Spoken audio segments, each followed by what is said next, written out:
प्रेम से बोलिए संत सम्राट सदगुरु कबीर साहेब की जय। कबीर नामं पर्णं पुनीतं युगे युगे स्वामी हरन्ति दुःखम् दातारमुक्तं पुरुषं पुराणं चरणारविन्दं सततं नमामि। चरणारविन्दं सततं नमामि। ध्यानमूलं गुरुर्मूर्ति पूजामूलं गुरुपदं मन्त्रमूलं गुरुर्वाक्यं मोक्षमूलं गुरुकृपा मोक्षमूलं गुरु कृपा। वंदनीय संत समाज, धर्म प्रेमी बंधुओं, शुद्धा मूर्ति माता एवं बहनों, हमारा जो ये मन है, यह मन कई विकारों से ग्रसित है और मन के अंदर में कई ऐसे विकार चलते रहते हैं जिससे हमारा मन परमात्मा से हट जाता है। और जब हमारा मन परमात्मा से हट जाता है तब हम किसी और भगवान की इच्छा रखते हैं। लेकिन सदगुरु कबीर साहब जी कहते हैं कि अपने मन से सारे विकारों को हटा दीजिए और अपने आत्मचेतन स्वरूप उस अविनाशी राम का स्मरण कीजिए, जो सदैव सबके अंदर में निवास करता है, सबके घट घट में निवास करता है, जो निरंतर हमेशा जो है अपने आप में रहता है। उस चेतन आत्म स्वरूप का स्मरण करो। तो इस प्रकार से सदगुरु कबीर साहिब जी का मूल ग्रंथ बीजक है। उस रामायणी 20 में कहते हैं, अब कहूँ राम नाम ये विनाशी, हरि छोड़ी जियरा कतहु न जासी। जहाँ जाऊँ तहाँ हो पतंगा, अब जनि जरऊँ समुझी विष संगा। राम नाम लौलाय सुलिन्ना, भृंगी कीट समुझी मन दिन्ना। भाव ऐसी गरुआ दुख के भारी, करु जिया जतन जू देखूं बिचारी। मन की बात है लहरी विकारा, ते नहीं सूझे वारन पारा। इच्छा करी भव सागर, जामे बोहित राम यधार। कहे कबीर हरि शरण गहूँ, गौखुर बच बिस्तार। प्यारे सज्जनों, सदगुरु कबीर साहिब जी कहते हैं कि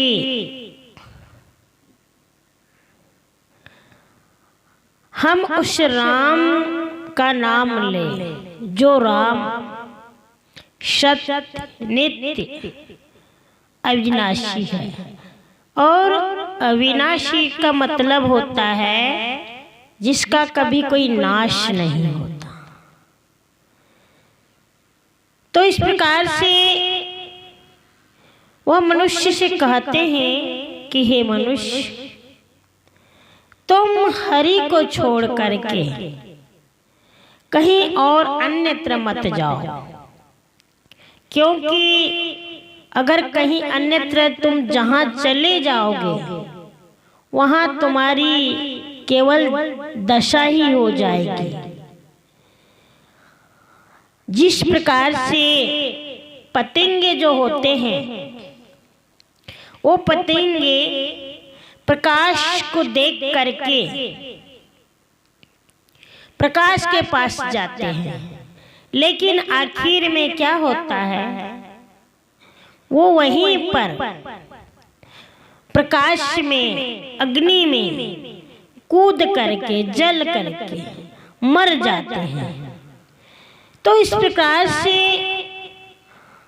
अग्नि में ही कूदकर मरने वाली दशा जो है वह भी इस जीव की है। कहने का मतलब ये है कि हमारे अंदर में जो मन के जो विकार है, अगर मनुष्य इसी विकारों में रहे तो वह हरि के पास नहीं जाएगा।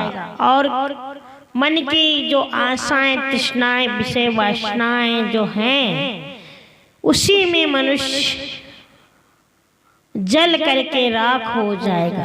तो इस प्रकार से जो है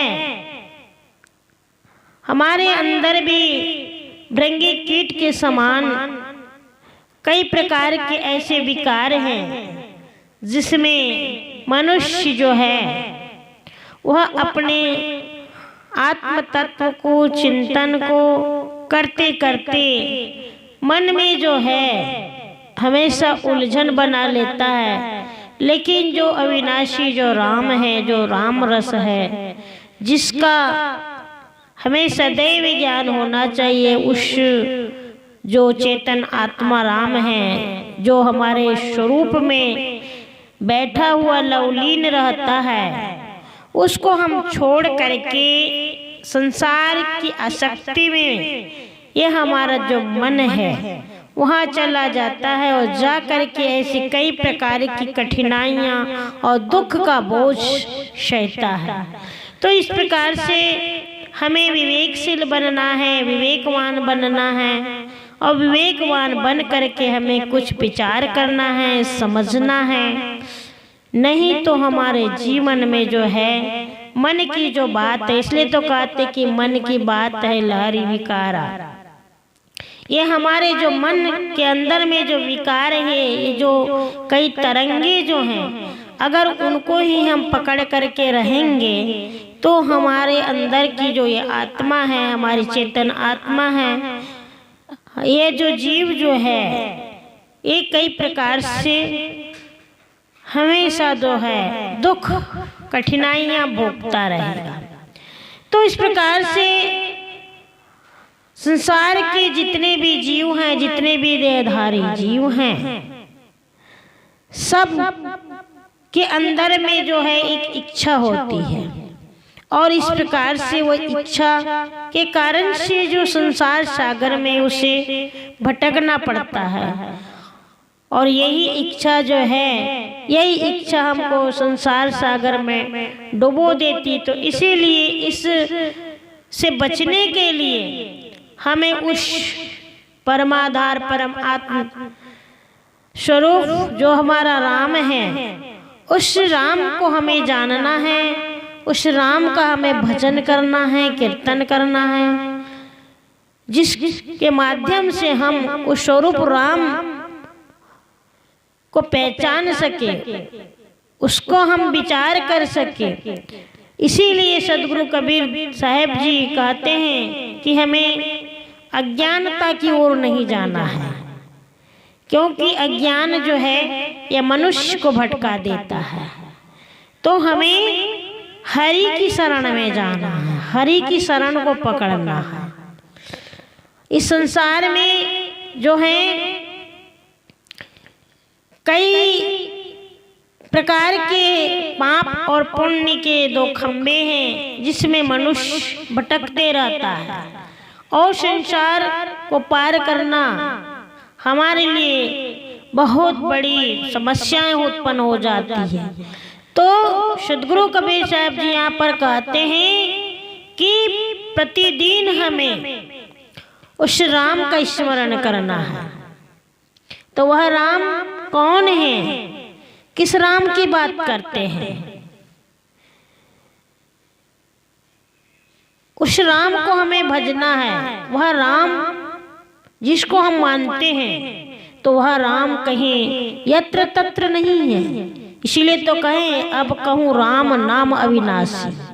उस राम नाम का भजन करो, उस राम को भजो, उस राम का नाम रटो। तो वह राम कौन है जिसका हमें राम का नाम रटना है? तो साहिब जी एक जगह कहते हैं कि राम ही राम पुकारते जिव्या परिगो रोष। हम राम का तो नाम लेते हैं, राम राम राम राम राम राम रटते रहते हैं, हमेशा हमारे जिव्या पे राम का शब्द आता है, लेकिन अभी भी हमारे अंदर में वो उस राम को नहीं पहचान पाया। तो इसीलिए हम उस राम को जाने। साहब जी कई जगह पर राम के बारे में कहते कि राम के कहे जगत गति पावे, खाड़ कहे मुख मीठा। अर्थात कहने का मतलब ये है कि हमने राम का नाम कहा, तो राम का नाम केवल कहने मात्र से, राम का नाम जपने मात्र से हम उस राम तक नहीं पहुंच पाएंगे। जैसे कि एक जगह कहते हैं कि राम के कहे जगत गति पावे, खाड़ कहे मुख मीठा। खाड़ का मतलब होता है शक्कर। अगर हम शक्कर शक्कर कहें, तो शक्कर शक्कर कहने से हमारे अंदर में जो है वह मिठास नहीं आएगी। जब तक कि हम उसको चखेंगे नहीं, जब तक कि हम शक्कर को खाएंगे नहीं, तब तक कि हमें उस शक्कर का स्वाद नहीं मिल सकता। इसी प्रकार से राम राम कहने से, राम राम रटने से, राम राम जपने से ही हम उस राम को नहीं प्राप्त कर सकते। तो हमें जो राम को पाना है, उस अविनाशी राम को जानना है, उस राम तक के हमें पहुंचना है, उस राम को हमें मानना है।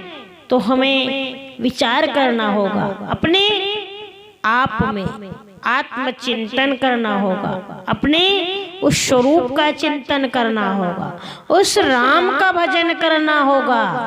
इसलिए तो कहते हैं कि हरि छोड़े जियरा कतहु न जासी। हरि को छोड़ करके, हे जियरा, जियरा मतलब किसको कहा है? जीव, जीव को कहा है कि हे जियरा, हरि छोड़े जियरा कतहु न जासी। ये जीव जो है उस हरि को जान ही नहीं पाया कि आखिर में हरि कौन है, और इधर उधर भटक रहा है। तो इसीलिए कहते हैं कि हरि क्या है? जो हमारे दोषों को, विकारों को, हमारे अंदर, हमारे मन के अंदर जो दोष होते हैं, जो विकार होते हैं, उन विकारों को जो हरण कर ले, उसका नाम है हरि। तो इस प्रकार से सदगुरु कबीर साहब जी जो हैं, इसी बात को बार बार मनुष्यों को चेतावनी देते हुए कहते हैं कि ऐसे हरि का नाम जपो। तो हरि कौन है? ऐसे सद्गुरु जिनके अंदर में सर्वगुण संपन्न हो, ऐसे संत महापुरुष जिनके अंदर में विद्वता झलकती हो, उनको छोड़ करके अन्यत्र हमें और कहीं नहीं जाना है। क्योंकि जो सद्गुरु होते हैं, जो हमें कल्याण का मार्ग बताते हैं और वे हमें आत्मा और परमात्मा की ओर ले जाते हैं, और इस प्रकार से हमें उस राम जो आत्म स्वरूप अपने स्वरूप की स्थिति में बैठा हुआ है, उस राम को दृढ़ाते हैं। इसीलिए हमें ऐसे हरि की आवश्यकता है। तो इस प्रकार से हम किसी लोक विशेषता में न पढ़ करके, किसी ऐसे अदृश्यता में न पढ़ करके उस सर्वव्यापक रूप को देखें जिसमें हरि की केवल कल्पना की गई है, उसकी ओर न जाए। हम प्रत्यक्ष रूप से जो है, जब तक कि हमें उसका ज्ञान नहीं होता, जब तक कि हमें उसका बोध नहीं होता, तब तक कि हम केवल उस काल्पनिक अदृश्य राम जो है उसकी ही हम कल्पना करते हैं और मान लेते हैं कि नहीं, कहीं राम और दूसरा है। तो राम जो है, राम को पाने के लिए हमारे अंदर में जो है एक सकारात्मक बोध होना चाहिए, और इसी प्रकार से हमें वैसा कर्म भी करना है, वैसा कार्य भी करना है, ताकि हम उस बात को समझ सकें। नहीं तो कई ऐसे नाना पंथ हैं जहाँ पर कोई सर्वज्ञ सर्वत्र शक्तिमान, कोई करता धरता, इस प्रकार से काल्पनिक रूप से जो है कई ऐसे बहुत लोग जिसको मानते हैं, परंतु उस पर हमें नहीं जाना है।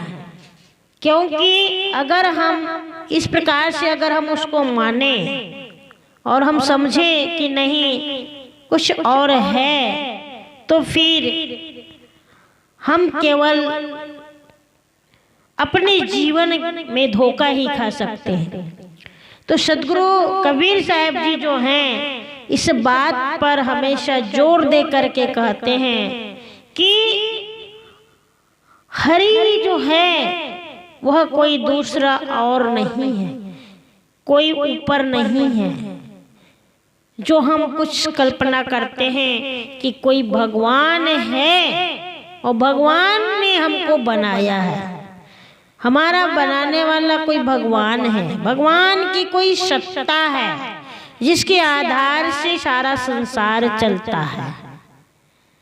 तो इस प्रकार से वही एक राम है। ऐसा हम काल्पनिक रूप से जो है मान करके हम कई संप्रदायों में इसी प्रकार से बर्ताव होते रहता है, और कई जगह तो है ऐसी कल्पना करके मानते हैं कि कुछ आकाश में कोई उड़ान भर रहा है और उड़ान छोड़कर हमें व्यवहार के लिए इस धरती पर उतरा दिया है और हम इस धरती पर आए हैं, और इस प्रकार से उनका मानना है। लेकिन ये केवल अज्ञानता है। अज्ञानता के कारण से मनुष्य जो है वह उस विषय शक्ति में जो है पूर्ण निवृत्त नहीं होने के कारण से ही जो है आज उस कल्पनातीत बातों में पड़ते हैं, लेकिन सद्गुरु संत ही हमारे जो है उद्धार के लिए ऐसी कल्याणदायी बातें बता सकते हैं जो हमारे लिए प्रेरणादायक हो सकती है। तो बंधुओं, हरि जो है उनकी शरण में हमको जाना है। तो हरि कहीं और नहीं है। हरि का मतलब होता है अपना चेतन स्वरूप, अपना आपा, अपना आत्मदेव, वही हरि है। अपने शुद्ध बुद्ध चेतन स्वरूप का स्मरण और उसी में स्थित होना ही हरि है, जो हमारे अंदर के सारे विकारों का अंत कर दे। तो इसी में जो भी साधक मनुष्य हैं, वह सद्गुरु की शरण में जाकर के संत और महात्माओं के पास बैठ करके अगर वह अपने स्वरूप विचार को छोड़ करके कहीं अन्यत्र अगर कल्याण का स्थान ढूंढता है, तो वह उसके लिए ऐसी बात है जैसे कि हमने पहले भी बताए थे कि जो पतंगे जो होते हैं, जो प्रकाश में लोलुप होकर के स्वयं मर जाते हैं, उसी प्रकार से मनुष्य भी जो है वह हरि के चक्कर में पड़ करके अपने आप को, अपनी भक्ति को जला देगा, अपने आप को खो देगा। तो बंधुओं, कहने का मतलब यह होता है कि हमें जो है अन्य शब्दों की बातों में न पड़ करके हमें उस ओर जाना है जिस ओर हमें सद्गुरु उस मार्ग तक ले जाना चाहते, उस मार्ग को बताना चाहते हैं, जहां पर हमारे जीवन के लिए जो है अपने अंदर के राम निज स्वरूप चेतन जो राममय है, चेतनमय है, उसकी ओर हमें जाना है। तो सच्चा साधक वही हो सकता है जो अपने मन को उस चेतन आत्म स्वरूप की ओर लगाए, उस निज स्वरूप की स्थिति में रहे, वही उस आत्म तत्व को, उस राम को जान सकता है और पहचान सकता है। तो इस प्रकार से हमें जो है बहुत ही ध्यान मग्न स्थिति दे करके उस बात को समझना होगा, नहीं तो ये बात केवल हमारे दिल और दिमाग से ऊपर उड़ जाएगी। इसको समझ पाना बहुत मुश्किल है। इसीलिए तो कहते हैं कि बहुवस गर्वा दुख के भारी, करो जिए जतन जो देखो बिचारी। मन की बात है लहरी विकारा, ते नहीं सूझे वार न पारा। हम जो ये मन की बात है, यह मन की बात कह नहीं पाते, क्योंकि हमारे मन के अंदर में तो विकार भरे हुए, विकारा लहरी विकारा, अर्थात हमारे मन के अंदर में इतने सारे दुर्गुण भरे, इतने सारे विकार भरे हैं कि हमारा जो मन है, यह मन तो हमको भटका देता है। जो जैसा कहता है उसी ओर हमारा मन चला जाता है, और इस प्रकार से यह मन जो है कई भवबंधन में भी बांध देता है। तो इस प्रकार से इस भाव का मतलब होता है कि जब से हमारा जन्म होता है इस संसार में, जब से हम इस संसार में आते हैं, तब से हमारे अंदर में भव अस गर्वा दुख के भारी, अर्थात भव यानी बहुत सारा जो भव के संसार में बहुत हम दुखी हो जाते हैं। हमारा ये जो शरीर ही जो है, ये मनुष्य का जो जीवन है, ये केवल दुख से भरा हुआ है। तो भव एवं संसार का ये जो मुख्य दुख है, ये क्या है? ये राग द्वेष, जहां पर सब कुछ जो है इस संसार में छूटने वाला है, हमारे साथ में कुछ भी रहने वाला नहीं। तो इस प्रकार से जो है वहां पर राग करना केवल हमारे लिए दुख का ही कारण होता है। इसीलिए तो सद्गुरुदेव कहते हैं कि करु जिय जतन जो देखो विचार, करु जिय जतन जो देखो विचार, अर्थात हमें विचार करके देखना है, विचार करना है और दुखों से छूटने का प्रयत्न करना है कि हमारे अंदर की जो दुख है, हमारे अंदर की जो मन की जो ये पीड़ा है, ये पीड़ा कैसे दूर होगी। क्योंकि मनुष्य जो है हमेशा मोह के कारण से दुखी होता है, उसके अंदर में एक मोह ममता माया छिपी हुई है, इसीलिए हमेशा वो दुख का अनुभव करता है। व्यक्ति दूसरों को देख करके दुखी होता है। तो यह जो है, यह मनुष्य का जीवन जो है, ये क्या है? दुखों की खान है। और यह दुख और मोह का अंत कैसे हो सकता है? क्योंकि यह मनुष्य जीवन जो है, यह मनुष्य जीवन क्षणभंगुर है और क्षणभंगुर जीवन में दुखों में दुख से रहित रहना मनुष्य चाहता है। कोई भी मनुष्य नहीं चाहता कि मेरे ऊपर कोई विपत्ति आपत्तियां और दुख की विपदाएं हो, ऐसा कोई भी व्यक्ति नहीं चाहता। तो उसे क्या करना होगा? दुख से छूटना है, दुख से छुटकारा पाना है, तो क्या प्रयत्न करना चाहिए? सद्गुरु कबीर साहब जी यहाँ पर कहते हैं कि हमें हमारे अंदर में जो मोह है, उस मोह का अंत करना है, उससे दूर होना है। तो मनुष्य बलपूर्वक अगर प्रयत्न करे कि नहीं मुझे इससे छुटकारा पाना ही है, इससे हटना है, उसमें लिप्त नहीं होना है, तो निश्चित है कि वह उसका अंत कर सकता है और दुख से छुटकारा पा सकता है। तो बंधुओं,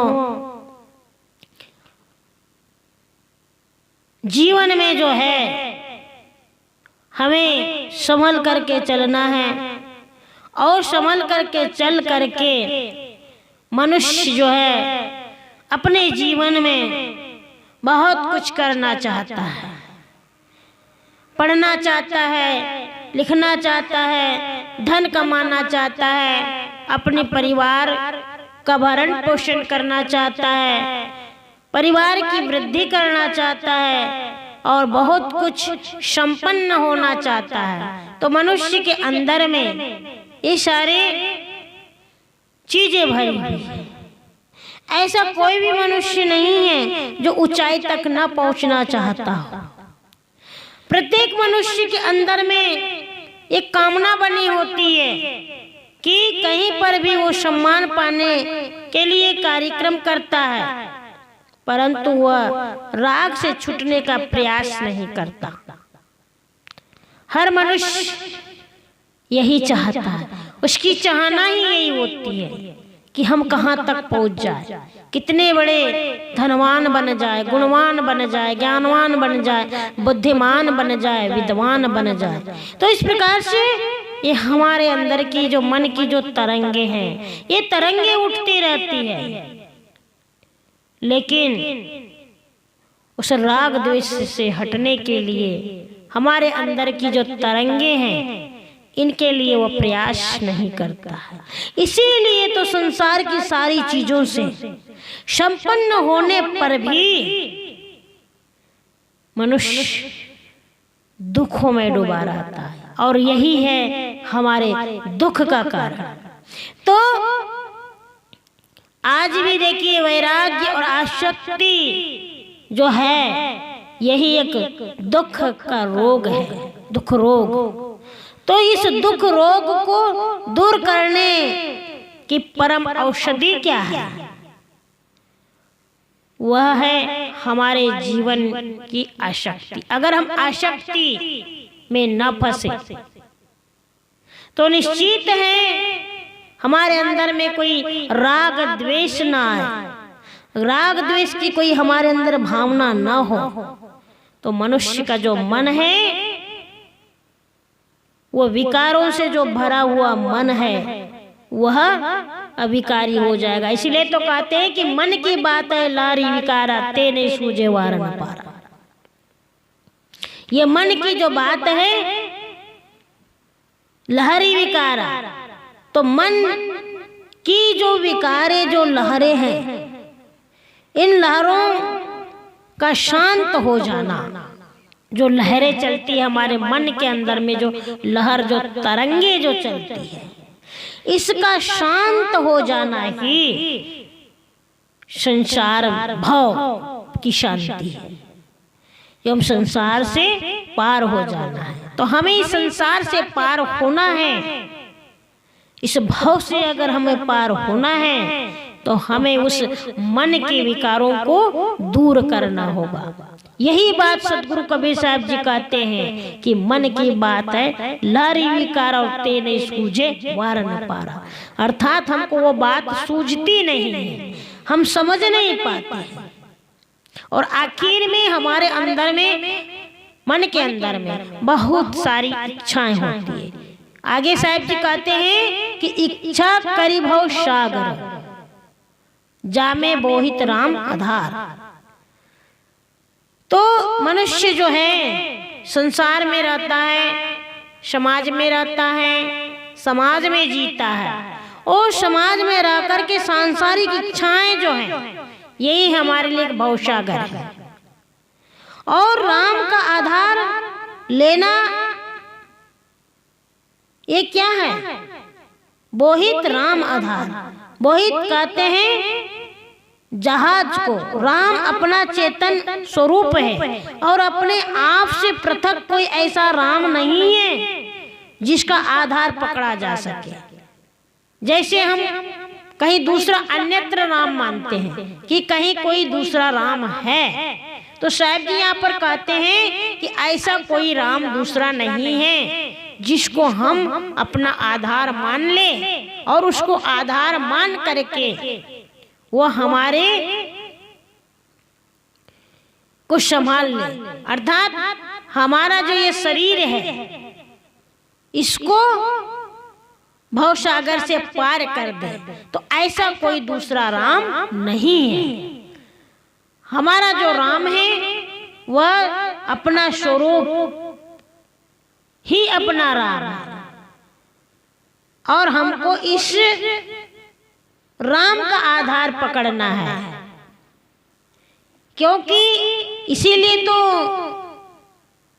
गोस्वामी तुलसी महाराज जी भी कहते हैं कि प्रथम गुरु जो है वो कौन है? संत ही हरि है। प्रथम गुरु संत ही हरि है। और अंत में कहते हैं कि अपना आपा, अपना आत्मस्वरूप ही हरि है। तो हमें चाहिए कि गुरु से बढ़कर के इस दुनिया में कोई नहीं है। गुरु की शरण में जाएं, संतों की शरण में जाएं, और जब तक कि हम संतों की शरण में नहीं जाएंगे तब तक के चाहे कोई भी मनुष्य हो, कोई भी साधक हो, कोई भी वैराग्यवान हो, वो सद्गुरु संतों की शरण में रहकर ही अपने स्वरूप में स्थित हो सकता है। अन्यथा उस स्थिति को जान पाना संभव नहीं है। तो बंधुओं, अगर हमें उस आत्मचेतन स्वरूप तक पहुंचना है तो हमें सच्चे सद्गुरु की आवश्यकता पड़ेगी, और उस संसार सागर को पार करना जो है, उस समुद्र को लांघना, ये कोई सरल बात नहीं है।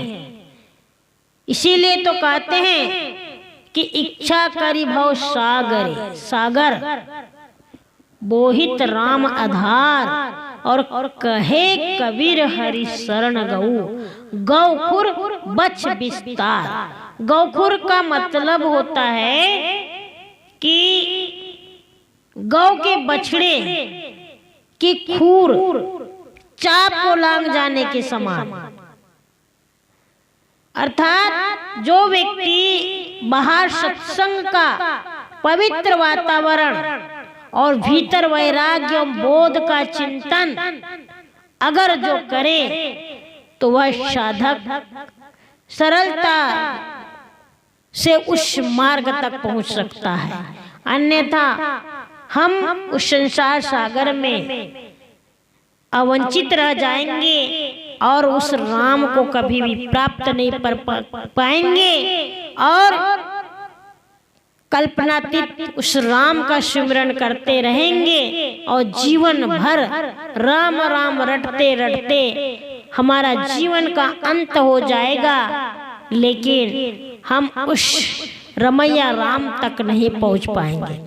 तो बंधुओं, इस प्रकार से हमें उस राम के ज्ञान को जानना है, और जब राम का ज्ञान हमें मिल जाएगा तब तो हमारे जीवन से दुख का छुटकारा हो सकता है। नहीं तो जीवन भर भक्ति करते रहे, राम राम रटते रहे, और आखिर में राम तत्व को हमने समझ ही नहीं पाया।